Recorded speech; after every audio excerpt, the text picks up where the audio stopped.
They refused to attend her wedding because she's black, but what happened next shamed them all. Kalani stood by the window of her Ontario home, her heart heavy with the weight of what should have been one of the happiest days of her life. She was set to marry Dave, the love of her life, but instead of excitement, she felt the bitter sting of rejection. Family members, people she had grown up with, and even some of Dave's friends had refused to attend their wedding. Their reason? Kalani was black.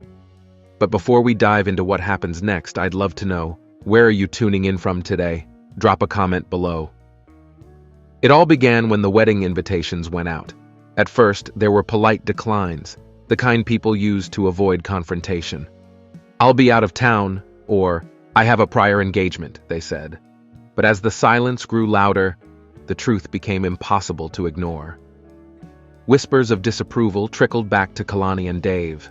Some of Dave's relatives, who had always seemed warm on the surface, made it clear behind closed doors that they couldn't support the union.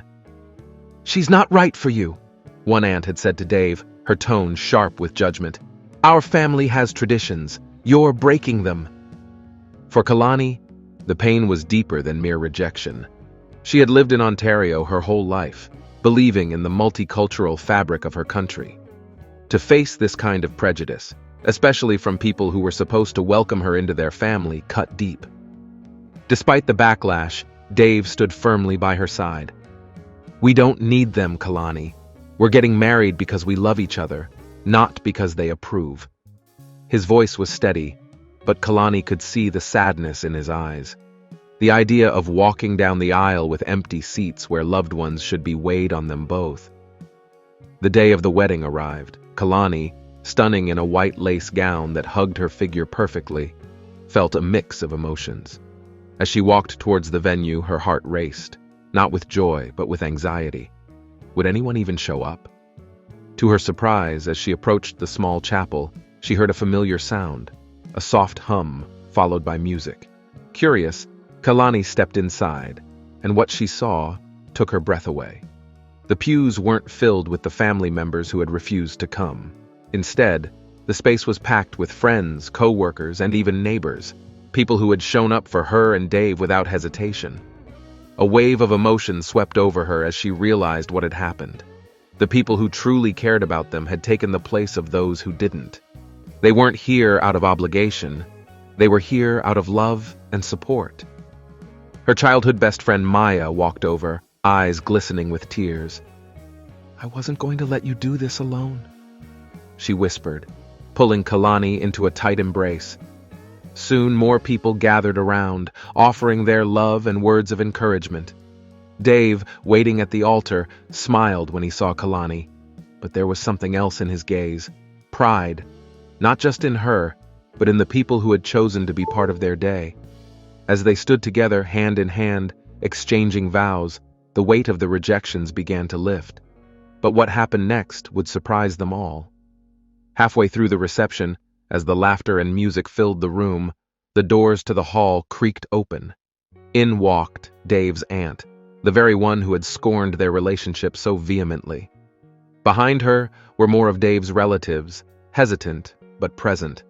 There was a hush as the group awkwardly approached the couple. Kalani's pulse quickened.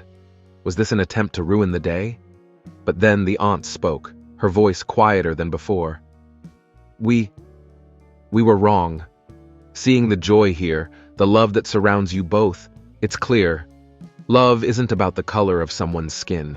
It's about who they are, and Kalani, you are extraordinary." Kalani blinked, unsure if she had heard correctly. She looked at Dave, who nodded gently, signaling that it was real. "I can't undo the hurt we've caused," the aunt continued. "But we're here now, and we want to make things right."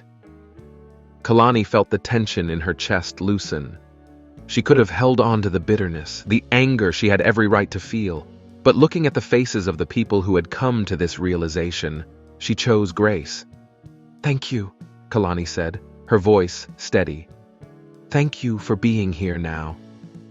As the night went on, the mood shifted into one of unity.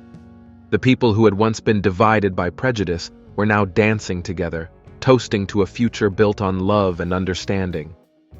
In that moment, Kalani realized something profound. The wedding hadn't just been about her and Dave.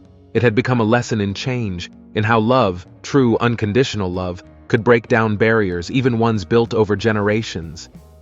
As the night wore on, the atmosphere at Kalani and Dave's reception became something truly magical. What had started as a day filled with tension now buzzed with a sense of joy that no one could have predicted. Kalani watched as Dave's aunt, who had once spoken against their love, was now dancing with Maya, twirling and laughing as if the weight of her past misgivings had fallen away.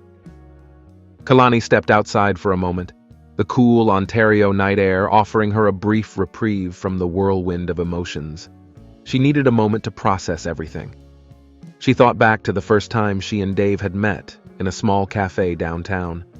They had locked eyes across the room, and from that moment, everything had seemed so simple. She never imagined that her skin color, something so much a part of who she was, could become a barrier to her happiness.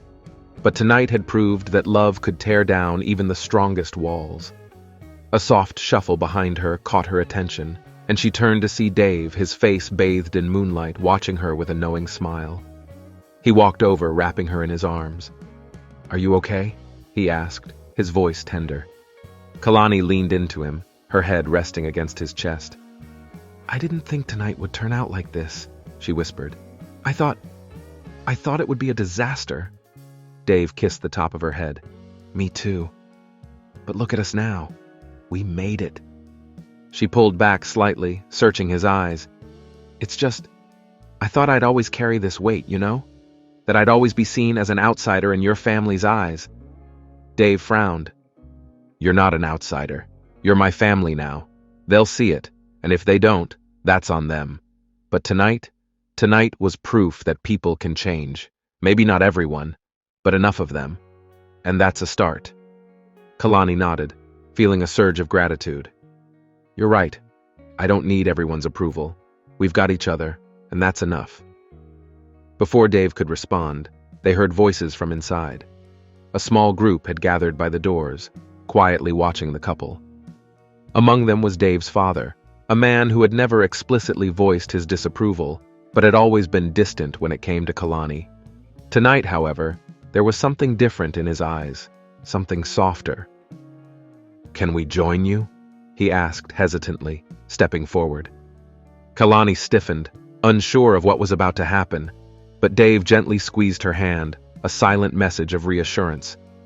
"Of course," Dave said, his voice calm but firm. Dave's father approached, his gaze fixed on Kalani. He seemed to struggle with his words, shifting on his feet as if trying to find the right ones. Finally, he took a deep breath. "I owe you an apology," he said, his voice thick with emotion. "I didn't know how to handle this at first. I was wrong to judge you based on something so small, so meaningless in the grand scheme of things." Kalani's heart raced. She had imagined 1,000 versions of this conversation, but now that it was happening, she didn't know how to respond. Dave's father continued, his voice cracking slightly. "I see now how much you love my son, how much he loves you, and that's what matters. I'm sorry for the way I treated you, for the way I made you feel. I hope—" He paused, as if the words were difficult to say. "I hope you can forgive me." There was silence for a moment, the weight of his apology hanging in the air. Kalani could see the genuine remorse in his eyes. She felt the anger she had carried for months begin to dissipate. This was a man who had made a mistake, and he was asking for a chance to make it right. She took a deep breath and smiled softly. "Thank you," she said. "I won't lie. It hurt. But I can see you're trying, and that means a lot."